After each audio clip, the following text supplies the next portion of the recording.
Recording, start tayo in 3, 2, 1, go.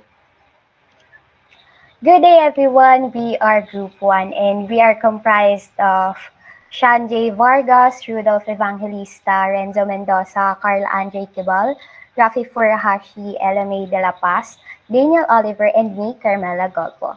But let's start with a quick recap.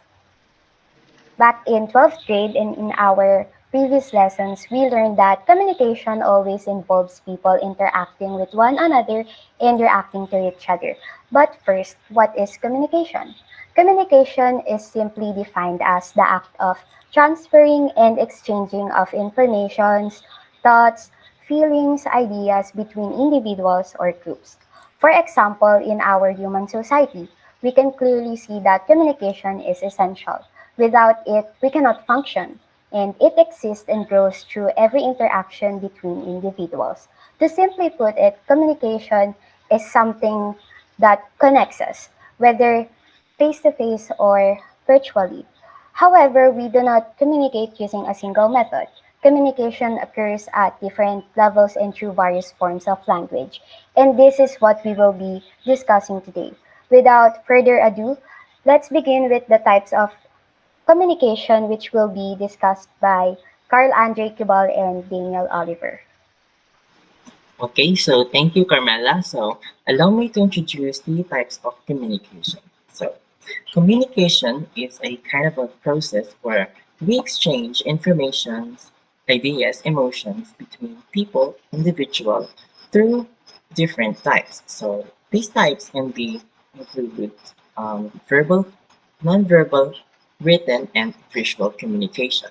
So, for the verbal communication,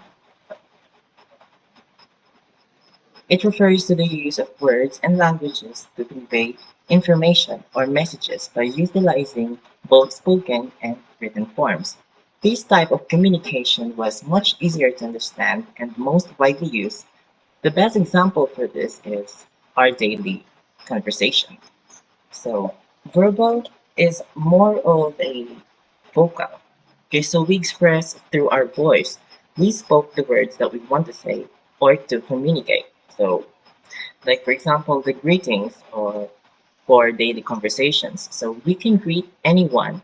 So it can be our friends, family, or someone else. So we can say hi, and the other people will going to reply back, hello. So that's how you start a verbal communication.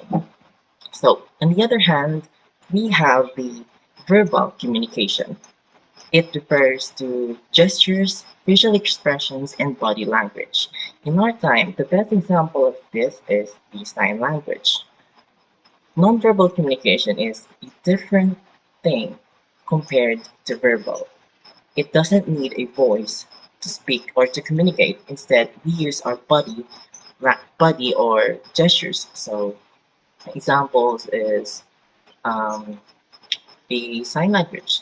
So people with disabilities who can't hear or to speak, or maybe both, uses to tend to uses the um, sign language to convey or to express what they want.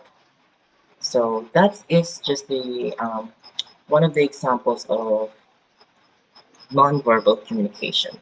So for the other types of communication, let me introduce you Carl Andre.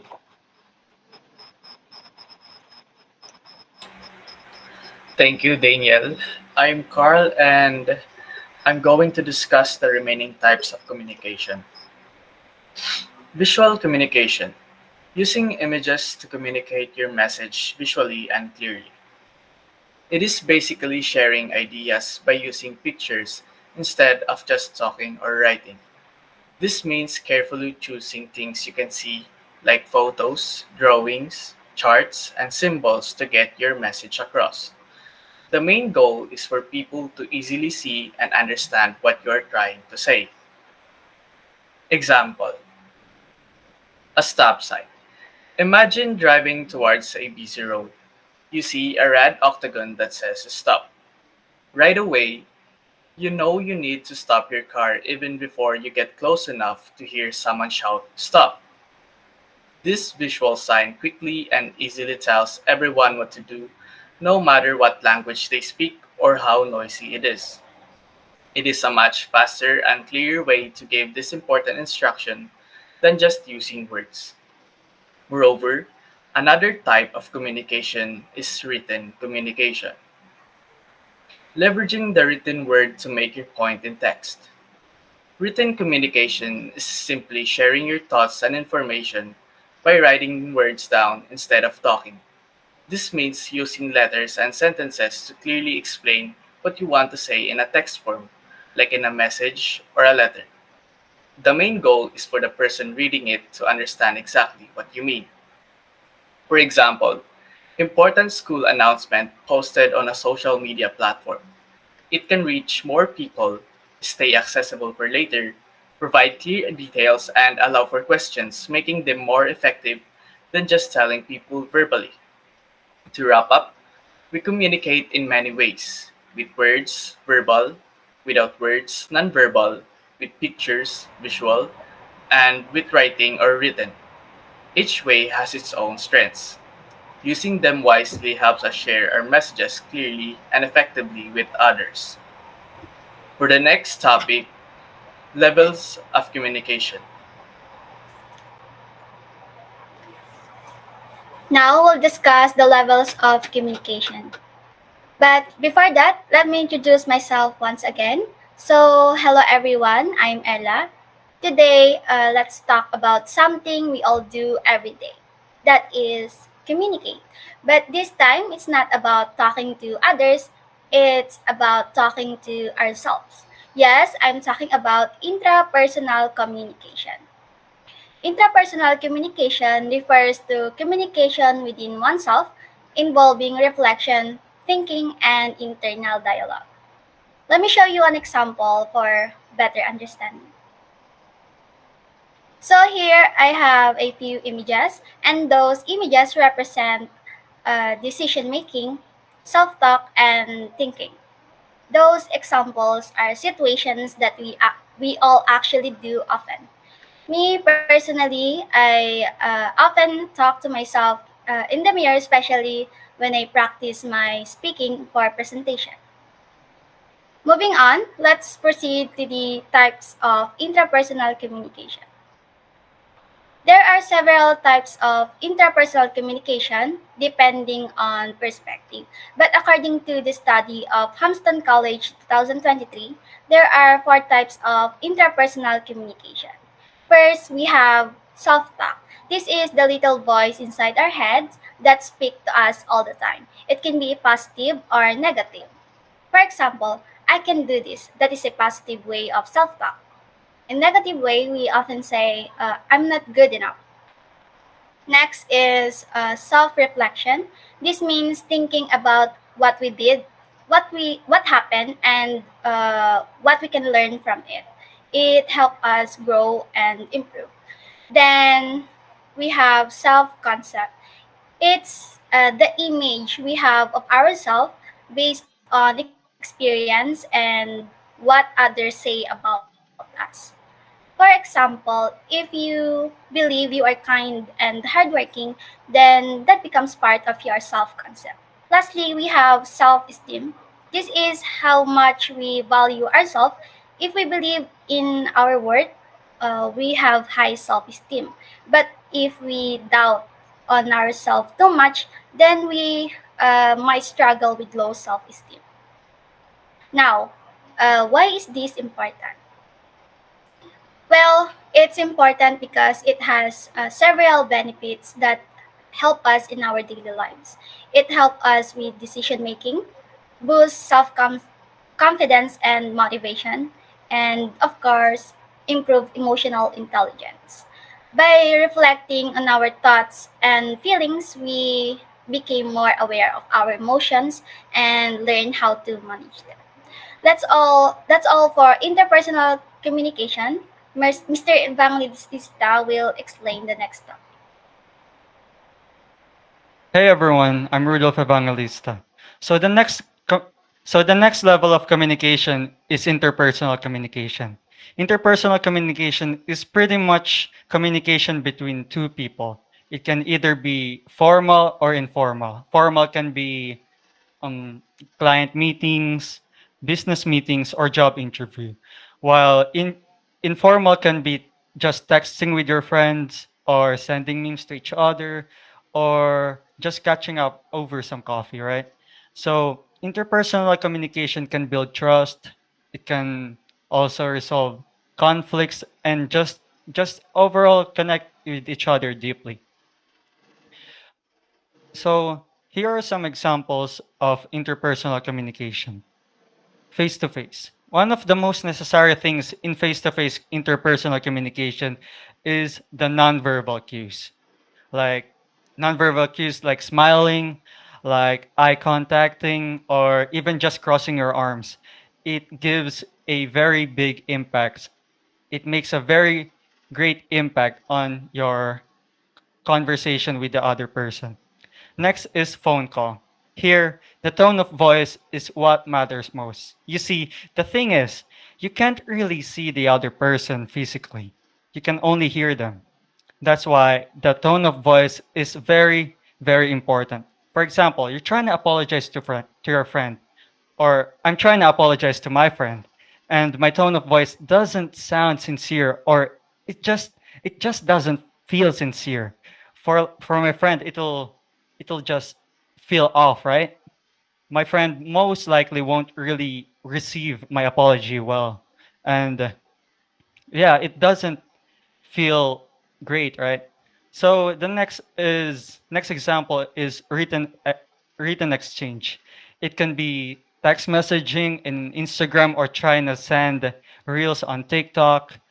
And another example is emails, like you're trying to email with customer support, or you're trying to email your coworkers on your work.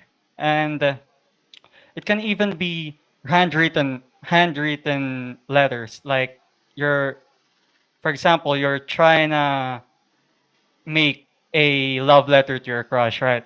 Like, It's it's still interpersonal communication. So all of these examples are conversations. All of these examples are supposed to be two-way dialogues, which means both parties are trying to reply to each other. It's not like what I'm doing right now. I'm just talking to a camera and you are not really replying to me, right? And that's me talking to a camera is pretty much only one way dialogue. So you see, interpersonal communication really isn't really about talking. It it isn't really just about talking. It is also about connecting with each other. Whether connecting with each other deeply, whether it's formal or informal. So that's pretty much it. That's interpersonal communication. Thanks for listening. And the next speaker is going to be Rafi Furuhashi.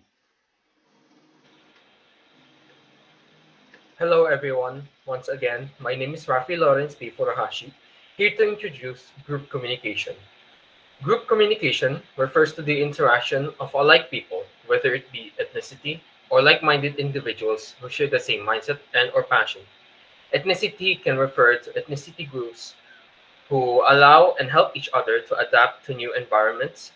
Like-minded individuals who share the same mindset can refer to people who work on a workplace setting who share the same goal, and people who share the same passion can refer to people who share a certain passion for a certain hobby. So there are many reasons to why group communication is important. First of all, it allows for collaboration, which facilitates teamwork and shared decision making. Information sharing, which ensures that every single member of a team is aware of relevant information. Motivation, which allows the members to inspire other members and allows for better morale. Problem solving, which allows group members to address challenges as a group. And conflict resolution, which allows for easier conflict resolution. Now, you have two types of group communication. We have face to face communication, which refers to direct verbal or nonverbal communication between members. The most common form of communication is face to face communication, which can also be switched out using nonverbal communication, which is usually used with facial gestures or hand signs. Now, virtual communication refers to communication between group members that utilize electronic devices to communicate with each other from different locations. Great examples of these are online meetings, text messages, group calls, etc. A great example of this will be our virtual meeting today, which is what we're using to record this meeting. And now on to Hans Gabriel to introduce us to organizational communication. Thank you, Rafi. So now let's talk about organizational communication. Organizational communication involves communication within or between organizations focusing on internal operations, corporate culture, and external relationships. This means that communication is essential in ensuring that an organization functions effectively both inside and outside. Additionally, effective communication ensures smooth workflows, promotes a positive workplace culture, and strengthens relationships with external partners. So now let's talk about the three major aspects of organizational communication. First is internal communication. This refers to the exchange of information within an organization among employees, teams, and departments. Strong internal communication ensures clarity in roles, smooth workflows, and alignment with organizational goals. So there are two types of internal communication. First is formal communication. This includes meetings, emails, reports, and company policies. Next is informal communication. This is usually casual conversations with your workmates, social interactions with your boss, with your partners, and then this helps in relationship building. The next major aspect of organizational communication is corporate culture. This includes shared beliefs, values, and behaviors within the workplace shaped by communication. So why is communication important and how does it influence our culture? It affects employee engagement, decision making, and workplace atmosphere. And remember that a positive culture improves job satisfaction, teamwork, and overall organizational success.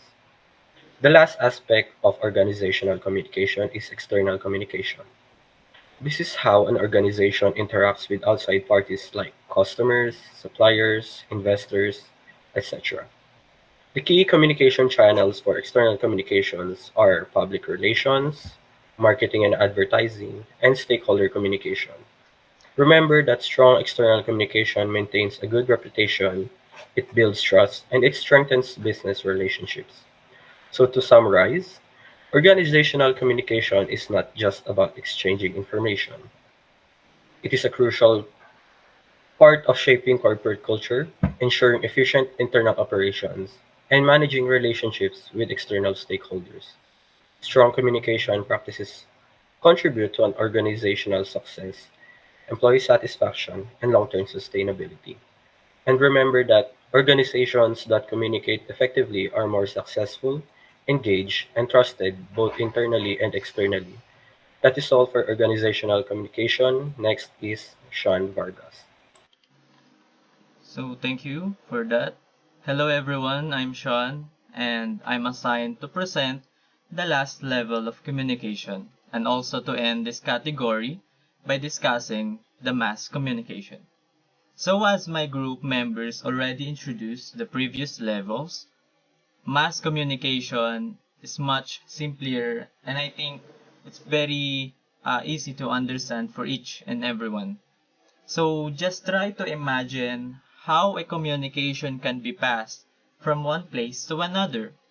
Aside from interpersonal interaction, what can we do or what can we use for people who's far away from us? And that's the sole purpose of mass communication, wherein we use large media channels such as television, radio, newspapers, just to relay the message that we want to give. Now we have different types of mass communication, and these categories will guide us to distinguish where a specific medium of communication they belong. The first one will be the print media. So basically, this includes the newspapers, the tabloid, the magazines, to create an agenda of communication through reading. The next one is broadcast media. This includes the television, the radios, through listening or even watching. Then the digital media. This includes the websites, the blogs, the social media platforms like this Google Meet that we're using right now.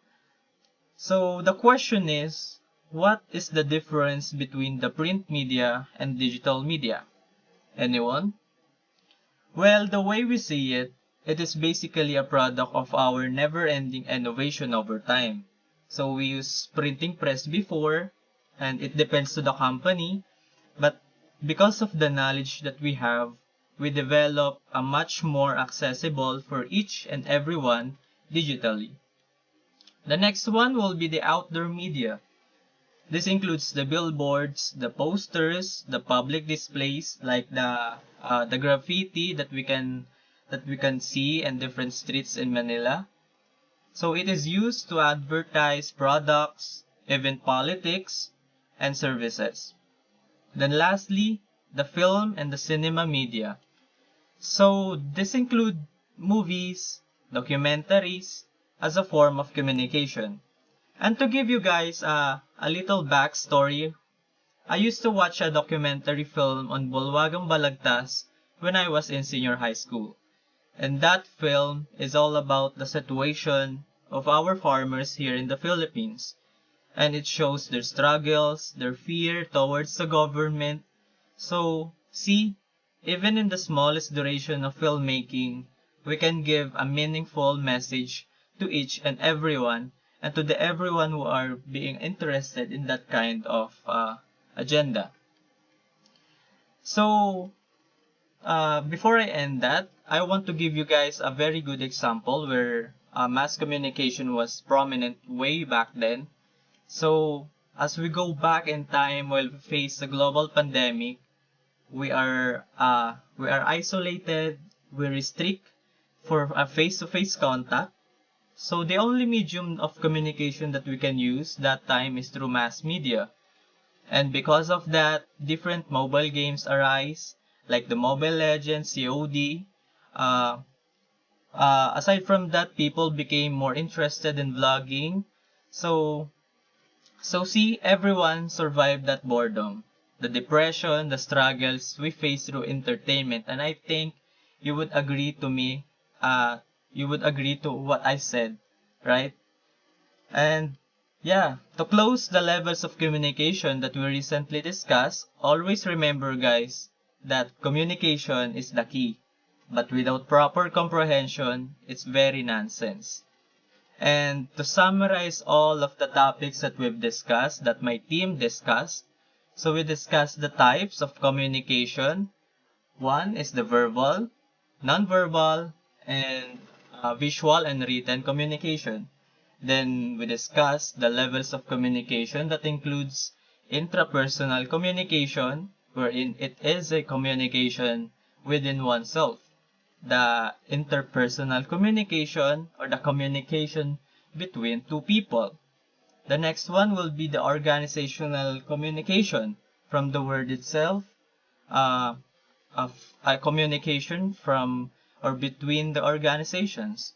The next one is the group communication, or we can tell as a communication that we build or that we create in a group of people in a corporate manner, or even what we are doing right now. We can consider it as a group communication.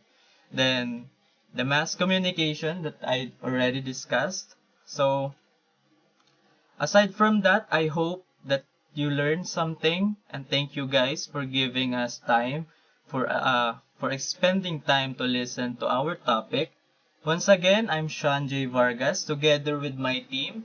We thank you, and if you have any questions, feel free to ask, but unfortunately, we will not entertain it anymore.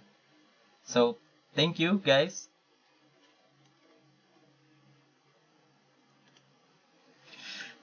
Hey, wait lang.